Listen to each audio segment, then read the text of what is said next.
I'm going to welcome Cherie to step across now to share with us some special words and memories that she has of her dear brother.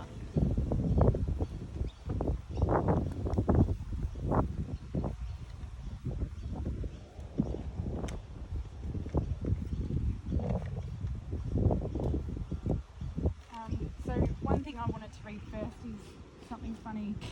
I always pick on Mum for hanging on to things, but in the last week she came up with a few good things. So this is something we found and I thought it was cute, so I'm going to read that first before I read my speech.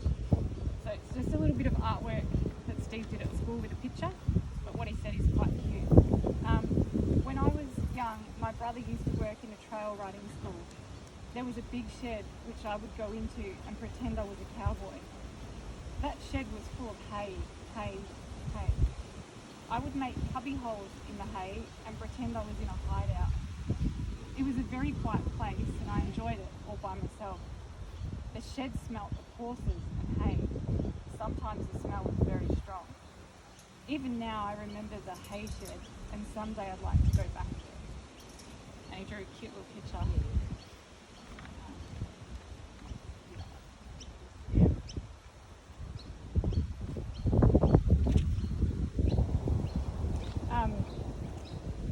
Before I start, I'm going to be super strong because Steve didn't like seeing me cry. So I'm not going to cry. I'm going to read it.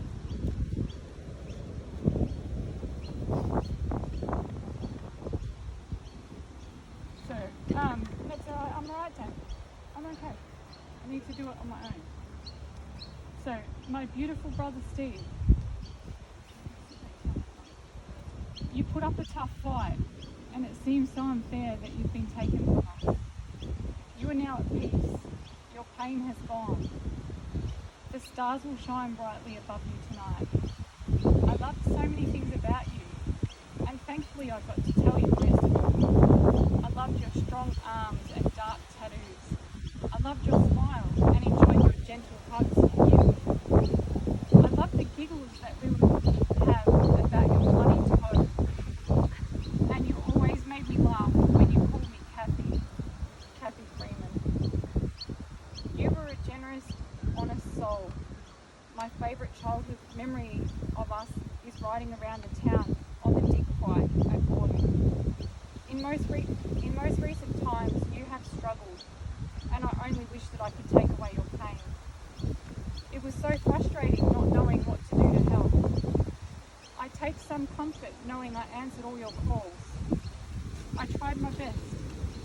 It wasn't enough, but you always knew how much we all loved you. I often told you how proud I was of you. Your strength to overcome some bad choices in your teenage years was to be admired. You never went back down that path. This was such an achievement for you, and I want everyone here today to know how hard you did try to get help to get through this. When we came here to look around, it wasn't hard to find your resting place. You gave us the signs, the eagle flying in the sky nearby, the butterflies that flew past, the concrete cats, the number 11 for Mum's Legs 11 lucky bingo call, and most of all the bench seat that looks like it was made for Mum. It was so peaceful and perfect, it had to be it. Steve was not only a good brother, he was a great uncle to my boys, Riley and Jai. They called him Uncle Steve, and they loved him. Steve took a particular liking to Jai because he reminded him of himself when he was young. He liked that Jai was the cheeky one, and he thought it was awesome when I told him things like when Jai put his pants down and did a random weird against a tree in the kinder playground, and that he never wanted to sit on the mat and listen to story time.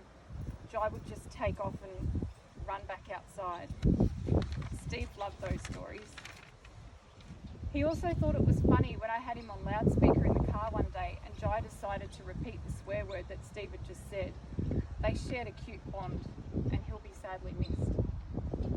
Riley loved any opportunity to take Steve out to the garage to show him the cars and the go-karts, and he loved to share his Xbox and technology skills with Steve. He'll also be sadly missed by Jason.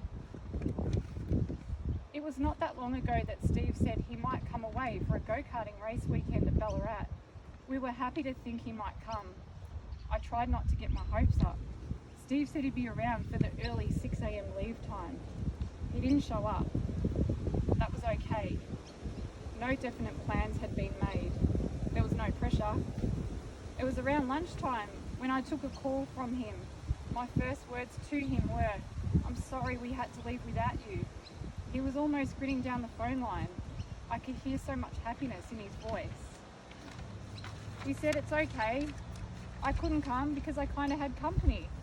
I was like, "Pardon?" "Yep. He had a girl stay with him in the bungalow." I was so happy to hear this. He was so keen to give me all the details. I had to hold him back with this information. But I have some comfort knowing he had these experiences.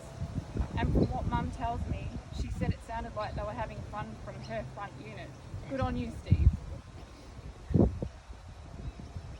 To my beautiful Mum.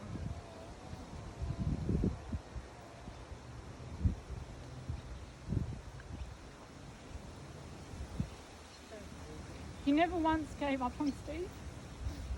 You continued to support and always found a way to keep on going in difficult circumstances. He was incredibly fortunate to have such a loving mum who stood by him right up to the final hours of his life. That is unconditional love. He made comment once that he had won the lotto having you as a mum. The care and love that he had for you was endless. He loved you for who you are, just the way you are. He simply admired you.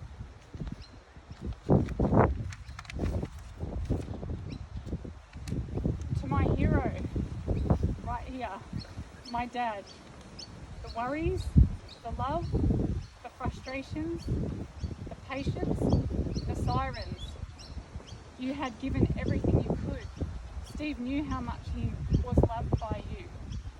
I spent a lot of this journey with you, Dad, and your will to keep on giving and never lose hope is something I'll never forget. We were all fragile in the end, but we held on. I truly admire your strength and I'm so proud to be your daughter.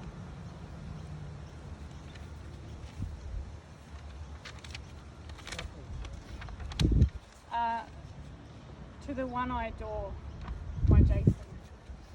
You've seen the highs and the lows, and I know it's hurt you along the way to see me so sad and consumed by constant worry.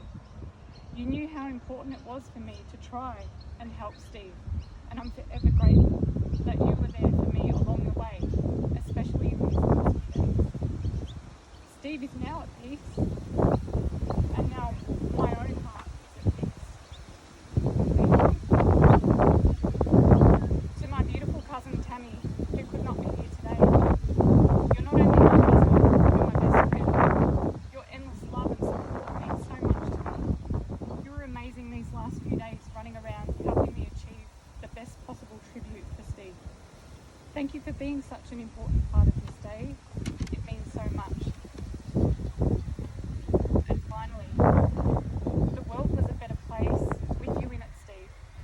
But again, I take comfort knowing you did this for you. May you rest in peace.